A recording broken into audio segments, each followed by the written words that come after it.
channel natin. May gagawin tayo ditong 32 inches na LED. Ang brand nito guys yan, kung nakikita nyo naman, TCL 32 inches, yan.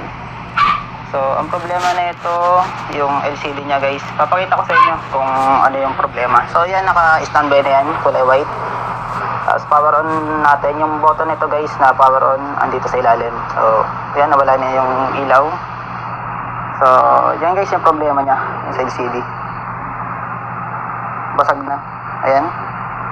So hindi ko lang alam kung nabato ito o nabagsak.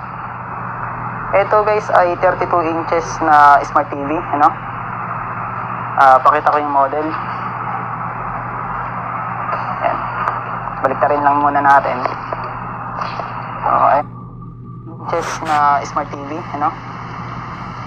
Pakita ko yung model. Ayan. Baliktarin lang muna natin. So ayan, tablong. So ito siya guys, yung model niya. Ayan. And model TCL na model LED 32S 4900. So ito is Smart TV, ayan. Dahil may salpakan siya ng network yan, internet.